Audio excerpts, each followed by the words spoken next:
नमस्कार, स्वागत है आप सभी का। शाम के 7:30 बजने वाले हैं और वक्त है उत्तराखंड की खबरों को जानने का। आपके साथ मैं हूं प्रीति बिष्ट। तो सबसे पहले कोरोना अपडेट। तो आज की जो अपडेट है वो चिंता में डालने वाली है, क्योंकि 3 दिन बाद 2 कोरोना पॉजिटिव केस सामने आ गए हैं। इसके बाद राज्य में मरीजों की संख्या बढ़कर 63 हो गई है।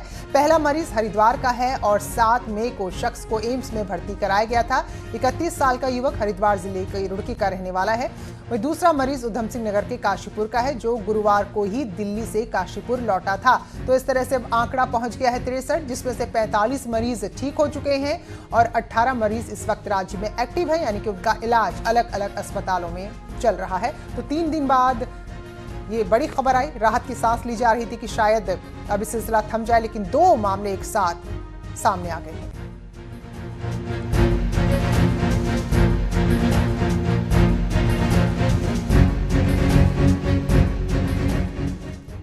तो जो काशीपुर का कोरोना पॉजिटिव केस है, उस शख्स के बारे में बताया जा रहा है कि कल ही पहाड़गंज दिल्ली से वो काशीपुर आया था। बाजपुर का रहने वाला है, लेकिन संदिग्ध मानते हुए से काशीपुर अस्पताल में भर्ती करा लिया गया था। कुछ ऐसे सिम्टम, कुछ लक्षण थे और सैंपल जांच के लिए भेजे गए थे।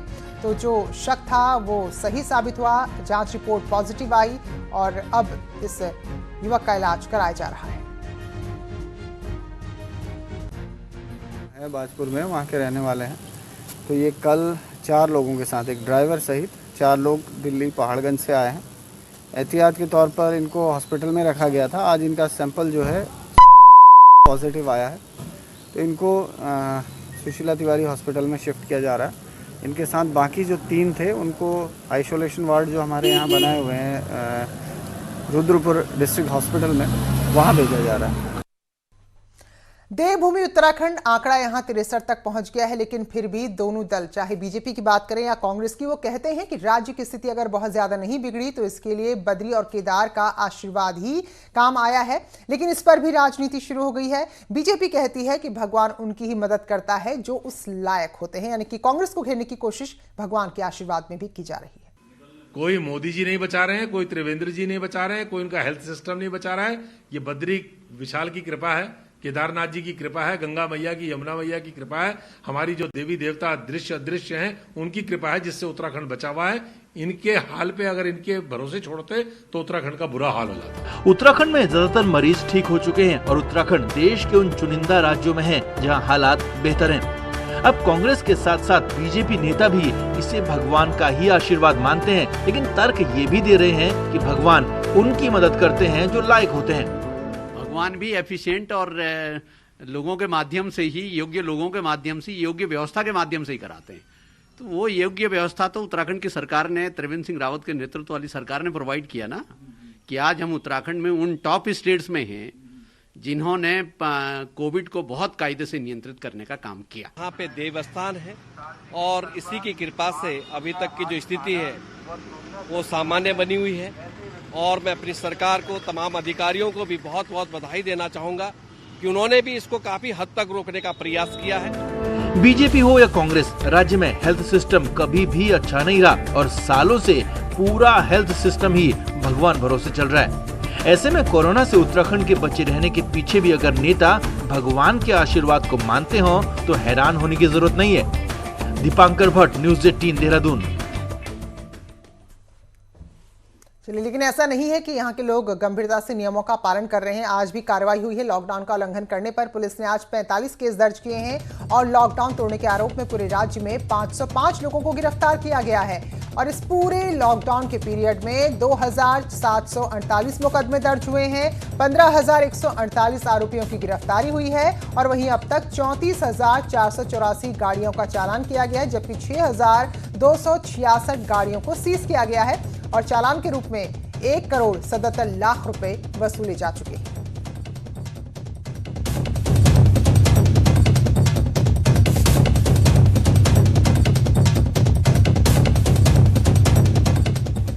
रुद्रप्रयाग प्रयाग में लॉकडाउन के बाद कई लोग घर पहुंच रहे हैं, लेकिन आरोप है कि ज्यादातर लोगों को क्वारंटीन करने के बजाय सीधे उनके घर भेजा जा रहा है, जो एक बहुत बड़ी मुसीबत का कारण बन सकता है। अब तिलवाड़ा में पुलिस का एक ऐसा वीडियो सामने आया है जहां पुलिस कह रही है कि युवक कई बार समझाने के बाद भी क्वारंटीन सेंटर जाने को राजी नहीं हुआ, जिस पर युवक को सख्ती के साथ सेंटर भेजा गया।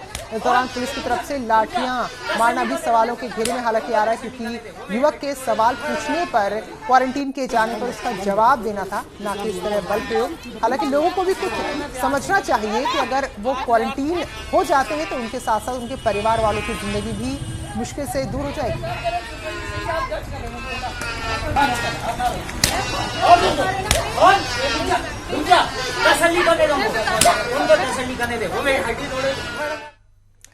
लॉकडाउन में फंसे लोगों का सब्र का बांध टूटता जा रहा है। दूसरे राज्य में फंसे लोग अपने ही संसाधनों से वापसी करने लगे हैं। राज्य में फंसे जो दूसरे राज्य के लोग हैं उत्तराखंड में, वो भी घर जाना चाहते हैं। इनको शिविरों में या क्वारंटीन सेंटर में बनाए रखना, यहाँ इनके खाने पीने की व्यवस्था करना एक बड़ी चुनौती है। यह है अग्रवाल धर्मशाला। यहाँ यूपी, बिहार, जम्मू कश्मीर, उत्तरकाशी और पौड़ी के करीब 35 लोग फंसे हुए हैं। इनमें से कई लोग यहाँ पर 40 दिनों से फंसे हुए हैं। इतना ही नहीं, इन लोगों में से कई लोगों को राज्य के ही एक जिले से दूसरे जिले में फुटबॉल की तरह भेजा गया और बाद में धर्मशाला में लाकर छोड़ दिया गया। अब यहाँ से ये कैसे जाएंगे, ये इनको भी नहीं पता। ये लोग रिलीफ कैंपों में छटपटा रहे हैं। नैनीताल से आए हैं, ठीक है। हमें इन्होंने पहले हल्द्वानी में छोड़ा, उधर हमारे टेस्ट हुए। टेस्ट करने के बाद उन्होंने बोला कि आपको हरिद्वार छोड़ा जाएगा, उधर से आपको बसें मिलेंगी, वो बसें आपको जम्मू तक छोड़ देंगी। उधर उन्होंने क्या किया, हमें हरिद्वार नहीं छोड़ा, देहरादून में छोड़ दिया। इधर अलग अलग राज्यों में फंसे प्रवासी परेशान हैं। गुजरात में फंसे करीब 30 लोग कोई रास्ता ना निकलता देख 2 लाख रुपए खर्च कर बस के जरिए ऋषिकेश पहुंचे। 1 रुपया पैसा नहीं था, खर्चा नहीं था। बस वाले ने एडवांस पैसा हमसे मांगा, हमने इधर उधर करके जो पैसा लिया। कुछ पैसे घर से मंगवाए, घर वाले को फ़ोन किया, उन्होंने हमारे को इसको पैसा भेजा और तब जाकर हमने 2,20,10,000 रुपये हमने इकट्ठे किए और फिर हम बस कर जो है यहाँ पर पहुँचे। इन सब के बीच एक अच्छी खबर ये भी है कि लोगों को एक जिले से दूसरे जिले में भेजने की प्रक्रिया जारी है। करीब 23,000 लोग अभी तक अपने घरों को पहुँचाए जा चुके हैं। पिछले 3-4 दिनों में जब से हम लोगों ने स्टार्ट किया है, 25 से 30,000 लोगों को सभी जगह भेजा गया। उत्तराखंड के सैकड़ों लोग दूसरे राज्यों में फंसे हुए हैं, तो वहीं उत्तराखंड में भी दूसरे राज्यों के सैकड़ों लोग फंसे। हालांकि प्रशासन भी अपनी ओर से लोगों को उनके गृह जनपद भेजने में लगा हुआ है। जो अपने घर पहुंच गए वो तो खुश हैं, लेकिन जो अभी तक नहीं पहुंच पाए हैं उनकी दुश्वारियां कम होने का नाम नहीं ले रही।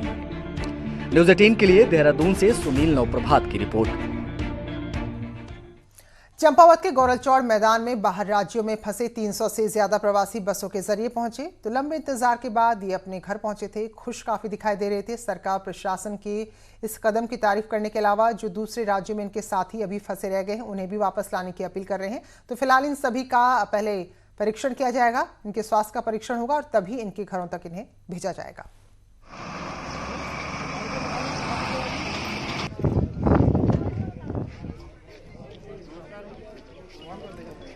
टिहरी में स्वास्थ्य विभाग की लापरवाही एक बार फिर सामने आई है। नई टिहरी शहर के एंट्री पॉइंट पर स्वास्थ्य विभाग का कोई भी कर्मचारी नहीं दिखा और बाहर से आने वाले लोगों की थर्मल स्क्रीनिंग नहीं हो पा रही है, जबकि पुलिस द्वारा बाहर से आने वाले लोगों के नाम और पते नोट किए जा रहे हैं।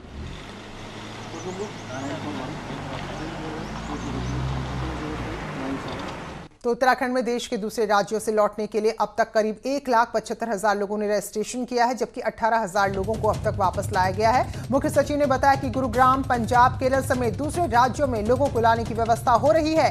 केरल में इस वक्त उत्तराखंड के करीब 2,000 लोग हैं। वहीं उत्तराखंड से जाने के लिए 20,000 लोगों ने रजिस्ट्रेशन कराया है, जिनमें से 4,000 लोगों को अब तक वापस भेजा जा चुका है। 75,880 ये हो चुकी है। इनमें से 18,156 लोगों को हम ले आए हैं, जो हरियाणा से 7,890, चंडीगढ़ से 4,701, उत्तर प्रदेश से 2,347, राजस्थान से 2,200। हल्द्वानी की गौला नदी में खनन करने वाले मजदूर राशन के लिए परेशान हैं। मजदूरों का आरोप है कि उन्हें लॉकडाउन की शुरुआत में 7 किलो राशन का बैग मिला, लेकिन उसके बाद से कुछ भी नहीं मिला। नाराज मजदूर गौला पार में खेड़ा हाईवे के पास धरने पर बैठ गए। हालांकि इसकी जब खबर पुलिस को मिली तो मौके पर पहुंची और जल्द से जल्द इन मजदूरों को राशन देने का भरोसा दिलाया। सरकार गरीबों और मजदूरों को लगातार राशन पहुंचाने की बात कर रही है, लेकिन हल्द्वानी में जो गौला नदी है उसके मजदूर खासे परेशान हैं और ये गौला पार में ये सब मजदूर इकट्ठे हुए हैं और इन मजदूरों का ये दावा है, ये परेशानी है कि उन्हें कई दिनों से खाना नहीं मिला है और जो वन निगम ने उनको खाना देना चाहिए था, राशन मुहैया कराना चाहिए था, वो नहीं कराया है, इसलिए खासे परेशान है। हमारे साथ कुछ मजदूर हैं। भाई साहब, क्या दिक्कत हो रही है आपको, क्योंकि अब तो गौला खुल गई है, फिर भी क्या दिक्कत हो रही है? गौला खुल गई है सर, दिक्कत ये है, हमें 19 तारीख से बंद है, हमें आज तक 7 किलो राशन मिला है एक आदमी को। अब तो मेरे पास खाने के लिए राशन भी नहीं है और पैसे भी नहीं, हम कहाँ से खाएं? हमें सरकार यहाँ से घर भेज दे, घर भेज दे, हमें भूखे हम अपने घर चले जाएंगे। यहाँ भूख से मरने से तो अच्छा हम अपने रास्ते में मर जाएंगे, घर चले जाएं। आप क्यों यहाँ पर क्यों जमा हुए हैं? तो यहाँ पे इसलिए जमे, हम तो कल से भूखे हैं, हमें कोई नई रोटी का कोई राशन मिला है न कुछ मिला है। हमें जब से ये लॉकडाउन लगा है 7 किलो राशन मिला है और 2 महीने दिन गुजार दिए हैं कहीं से ही पानी उनी पी पाकर। ये क्या कह रही है? हाँ जी, ये कह रही है भागो, वहाँ राशन मिल रहा है, वहाँ जाते हैं तो वहाँ कोई के बातें नहीं है। यहाँ पुलिस वाले आए हैं सर, पुलिस वाले बोल रहे हैं जाओ वहाँ पे राशन मिल रहा है और वहाँ पे राशन की कोई भी व्यवस्था है नहीं। बस हम लोग को सर यहाँ पे कोई पूछने तक भी नहीं आता है कि कैसे हो, खाना खा रहे हो कि नहीं, भूखे हैं सर। हम लोग घर जाना चाहते हैं। जाना कहाँ है आप लोगों को? कहाँ जाना? बिहार जाना है सर, मोतिहारी जिला बिहार जाना है जी सर। और सर देना चाहता हूँ, जैसे अभी डीएलएम साहब से बात हुई है पुलिस अधिकारियों की, ये कह रहे हैं हम जिनके मेरे पास जिनका रजिस्ट्रेशन होगा उनको राशन देंगे, जिनके पास नहीं होगा नहीं देंगे। हम होली के दूसरे दिन यहाँ से कम सैकड़ों आदमी पहुंचे एक बार। हम रजिस्ट्रेशन कहाँ से कराएं? हम लोगों का रजिस्ट्रेशन नहीं है और कह रहे हैं जिनके पास रजिस्ट्रेशन होगा उनको राशन मिलेगी, नहीं है तो उनको नहीं मिलेगी। फिर हम खाए तो कहाँ से खाएं? ये देखिए व्यवहारिक दिक्कत है मजदूर के साथ, क्योंकि जब तक वो पहुंचते तब तक लॉकडाउन लागू हो चुका था, इसलिए उनका रजिस्ट्रेशन नहीं है। इसलिए ये सब मजदूर हैं, 300-350 मजदूरों का ये केवल एक नजराना है। इसके अलावा गौला में और भी ऐसे मजदूर हैं, लगभग 3 से 4 हज़ार मजदूर हैं जो खाने के लिए खासे परेशान हैं, लेकिन सरकारी अधिकारी केवल और केवल दावों तक ही सीमित नजर आ रहे हैं। कैमरा अमित कुमार के साथ शैलेंद्र नेगी, न्यूज़ 18 हल्द्वानी। उधर देहरादून में लॉकडाउन का इस तरह से उल्लंघन हो रहा है, ऐसा लग रहा है कि मानो कोरोना का संकट खत्म हो गया है। भीड़ जरा देखिए आप, राजधानी की सोशल डिस्टेंसिंग का कहीं कोई नामो निशान नहीं है। चौराहा रोड पर दुकानों में जमकर लोगों ने खरीदारी की, एक दूसरे से दूरी का ख्याल नहीं रखा, साथ ही लोगों ने यहाँ पर किसी भी नियम को नहीं माना है। तो साफ है इससे कि संकट, जो बड़ा संकट अब शुरू हो रहा है, लोग उसको लेकर अब बड़े बेपरवाह हो गए हैं, जिससे बड़ी कीमत चुकानी पड़ सकती है। क्या है कि लोगों का भी जागरूक कभी होना और पड़ेगा, क्योंकि लोग सोच रहे हैं कि हमें दुकान खुली है तो ये तो दुकानदार को भी सोचना पड़ेगा और पब्लिक जो उनको सामान खरीदना है उनको भी सोचना पड़ेगा कि भाई ये बीमारी जो है सोशल डिस्टेंस से हटेगी। प्रत्येक दुकानदार को हमारे द्वारा उनको नोटिस भी तामील कराए जा रहे हैं और उसमें हमारे सारे डीआईजी महोदय की तरफ से स्पष्ट निर्देश जो लिखे गए हैं कि सोशल डिस्टेंसिंग का पालन करेंगे, अपने दुकान के आगे मार्किंग करेंगे। राज्य में ऐसे सैनिक परिवार जो सिविल एरिया में रहते हैं, उन्हें लॉकडाउन की वजह से आर्मी कैंटीन में एंट्री नहीं मिल पा रही, जबकि उत्तराखंड में सैनिक परिवार बहुत बड़ी संख्या में है। इस मामले में पौड़ी जिले से ब्लॉक प्रमुख महेंद्र राणा ने सीडीएस विपिन रावत को पत्र भेजा है। उन्होंने सीडीएस से मांग की है कि जो लोग सिविल एरिया में रहते हैं उन सैनिक परिवारों को भी कैंटीन से सामान खरीदने की अनुमति दी जाए। तो लॉकडाउन और कोरोना के खतरे के चलते मिलिट्री एरिया में आम लोगों की एंट्री बंद है, यानी कि जो मिलिट्री एरिया से बाहर के लोग आ रहे हैं उन्हें वहां घुसने नहीं दिया जा रहा।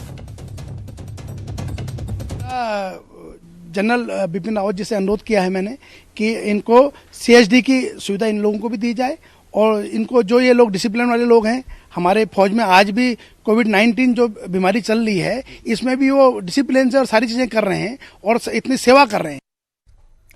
लॉकडाउन की वजह से कोई राजनीतिक कार्यक्रम नहीं हो रहे, कोई आयोजन नहीं हो रहे। ऐसे में अलग अलग दलों के झंडे बैनर बेचने वालों के लिए भी परेशानी बढ़ गई है। देहरादून में बीजेपी मुख्यालय पर बीजेपी के पोस्टर झंडे बेचने वाले दयाशंकर ने अब सब्जी बेचने का काम शुरू कर दिया है।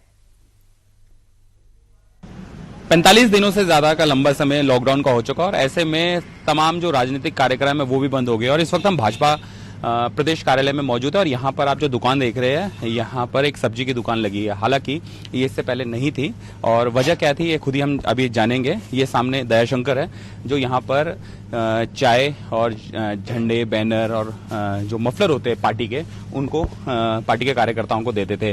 उन्हीं से जानते हैं। दयाशंकर जी, अब चूंकि लॉकडाउन के समय राजनीति वाले कार्यक्रम तो बंद हो गए हैं, पहले आप किस तरीके से क्या क्या बेचते थे और अब? पहले चाय, नमकीन, बिस्कुट वगैरह, इसके बाद कुछ झंडे झुंडे जो भी है छोटे मोटे हम करते थे। बाजार से भी हमने जो ठेलियों पे दुकानों बिक रहे उससे हम सस्ती दे रहे हैं और कोशिश यही कर रहे हैं कि आम जन को जहाँ तक हो सके हमसे सुविधा जितना हो सके हम दें। लॉकडाउन का बंद का असर है वो न सिर्फ आम लोगों पे पड़ा है बल्कि जो कार्यकर्ता है उन पे पड़ा है, चूंकि ये झंडे, बैनर और मफलर जो पार्टी के होते हैं वो देते थे, लेकिन इन पर भी खासा असर पड़ा है। अब इन्होंने रोजगार का दूसरा रास्ता अख्तियार कर लिया है। कैमरामैन भरत शर्मा के साथ किशोर रावत, न्यूज़ 18 देहरादून। उत्तरकाशी में शराब की दुकानें खोलने का विरोध शुरू हो गया है और बेहद अनोखे तरीके से देखिए महिलाओं ने विरोध किया है। तो वैसे भी उत्तराखंड की महिलाओं और शराब के बीच में संग्राम चलता आया है। ये महिलाएं शराब के ठेके के बाहर पहुंची और जो लोग यहां शराब खरीद रहे थे उन पर फूल बरसाने लगी और कुछ इस तरीके से अपना विरोध जताया।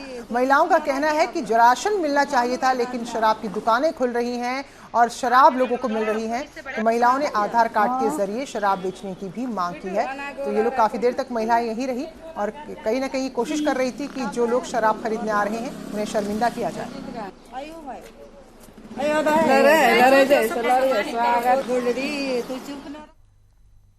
और आज एक बहुत बड़ा कदम उठा है देश की सुरक्षा, देश की रक्षा की तरफ। पिथौरागढ़ से चीन सीमा तक गाड़ी से आया जा सकेगा। बॉर्डर रोड ऑर्गेनाइजेशन यानी कि बीआरओ ने लिपुलेख दर्रे तक सड़क पहुंचा दी है। रक्षा मंत्री राजनाथ सिंह ने दिल्ली से वर्चुअल उद्घाटन किया और इस सड़क को जनता को समर्पित कर दिया। न केवल कैलाश मानसरोवर यात्री बल्कि यहाँ की स्थानीय जनता, हमारी सेना और इस क्षेत्र में तैनात हमारे अर्धसैनिक बलों और व्यापारी भाइयों को भी इस मार्ग की प्रतीक्षा लंबे समय से थी। ये लम्हा पिथौरागढ़ के बॉर्डर इलाकों में रहने वालों के लिए तो यादगार है ही, साथ ही सुरक्षा के लिहाज से भी खासा अहम है। बीआरओ ने 12 साल की कड़ी मशक्कत के बाद घटिया बगड़ से लिपुलेख तक 74 किलोमीटर की सड़क काट ली है। चीन और नेपाल से सटा इलाका अब तक सड़क से महरूम था। लिपुलेख तक सड़क बनाना इसलिए भी अहम माना जा रहा है कि दुनिया की सबसे कठिन पहाड़ियों को काटकर इसे तैयार किया गया है। लाइट व्हीकल जा सकती है, लोडेड गाड़ियां जा सकती हैं, तो इसके चलते जो भी उस क्षेत्र की जनता है, जो भी लोग इस मार्ग को यूज़ करते हैं और कैलाश मानसरोवर यात्री भी जैसे यूज़ करते हैं, आदि कैलाश के यात्री भी यूज़ करते हैं, ये सुविधा सभी को मिल जाएगी। लिपुलेख रोड का सुरक्षा के नजरिए से भी खासा महत्व है। बॉर्डर पर तैनात सेना, आईटीबीपी और एसएसबी का सफर जो कई दिनों में तय होता था, अब वो घंटों में पूरा हो जाएगा। यानी कैलाश मानसरोवर जाने वाले यात्रियों को भी दुर्गम पैदल सफर से मुक्ति मिल जाएगी। साथ ही साथ इंडो चाइना ट्रेड की राह भी इस सड़क के बनने से आसान हो गई है।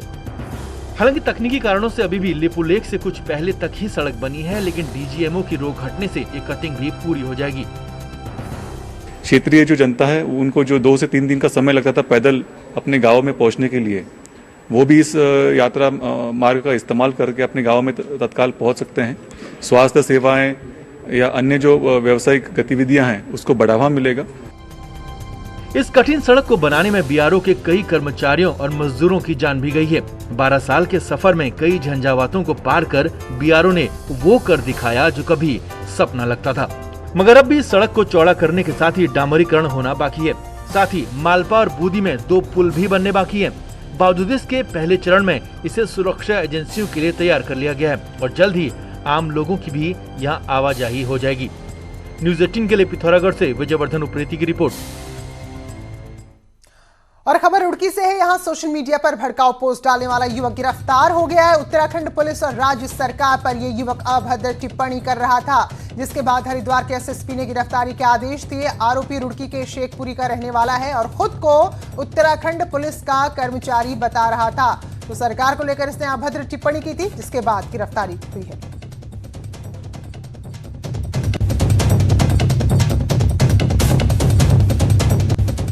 उधर रुड़की के कैंट एरिया में सेना और ग्रामीण आमने सामने हैं। विवाद लगातार बढ़ता जा रहा है। महिलाएं इसमें घायल हुई थी। अब पुलिस ने लॉकडाउन तोड़ने और धारा 144 के उल्लंघन का मामला दर्ज कर लिया है। पुलिस ने 25 नामजद लोगों पर केस दर्ज किया है, तो वहीं सेना की तरफ से भी 7 ग्रामीणों पर मुकदमा दर्ज किया गया है। वहीं ग्रामीणों ने भी सेना के 4 लोगों के खिलाफ मुकदमा दर्ज किया है और 200 अज्ञात के खिलाफ मुकदमा दर्ज किया है।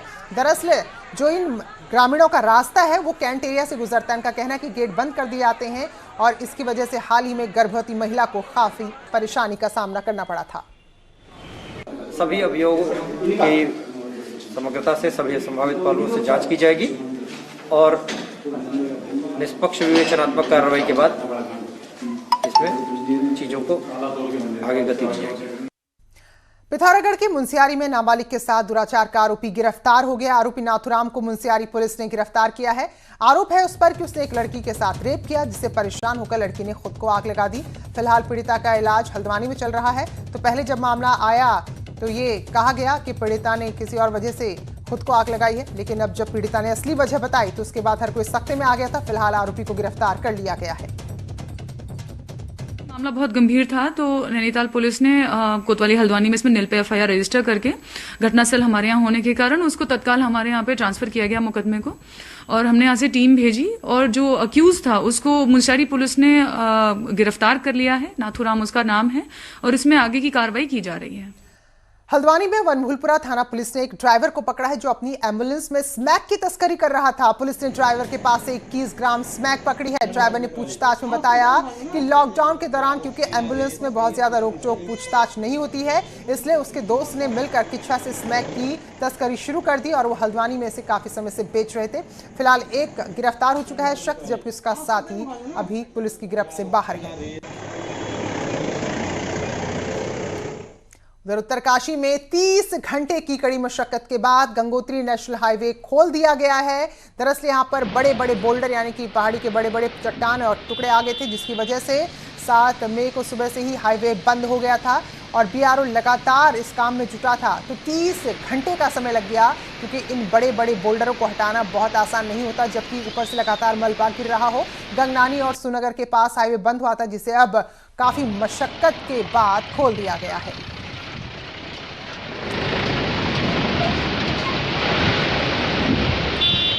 और रुद्रप्रयाग से खबर आ रही है, जहां गुप्तकाशी में डंपर खाई में गिरा है। उखीमठ के ढोलिया देवी के पास ये डंपर खाई में गिरा है।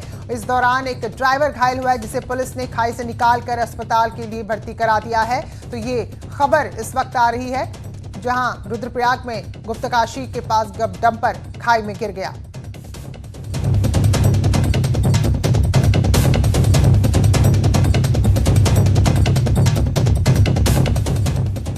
नैनीताल में एक बार फिर से न्यूज 18 की खबर का बड़ा असर हुआ है। हमने दिखाया था कि नैनीताल जिला अस्पताल में जन औषधि केंद्र में कोई भी दवा नहीं मिल रही है, तो आज रेड क्रॉस सोसाइटी के अध्यक्ष ने सचिव को आदेश दिए हैं कि वो जल्द ही सभी दवा केंद्रों में सारी दवाओं की व्यवस्था पूरी करें। तो नैनीताल के जन औषधि केंद्र पर जांच चल रही थी, लेकिन अब जांच पूरी होने के बाद दवा आने का रास्ता भी साफ होने लगा है।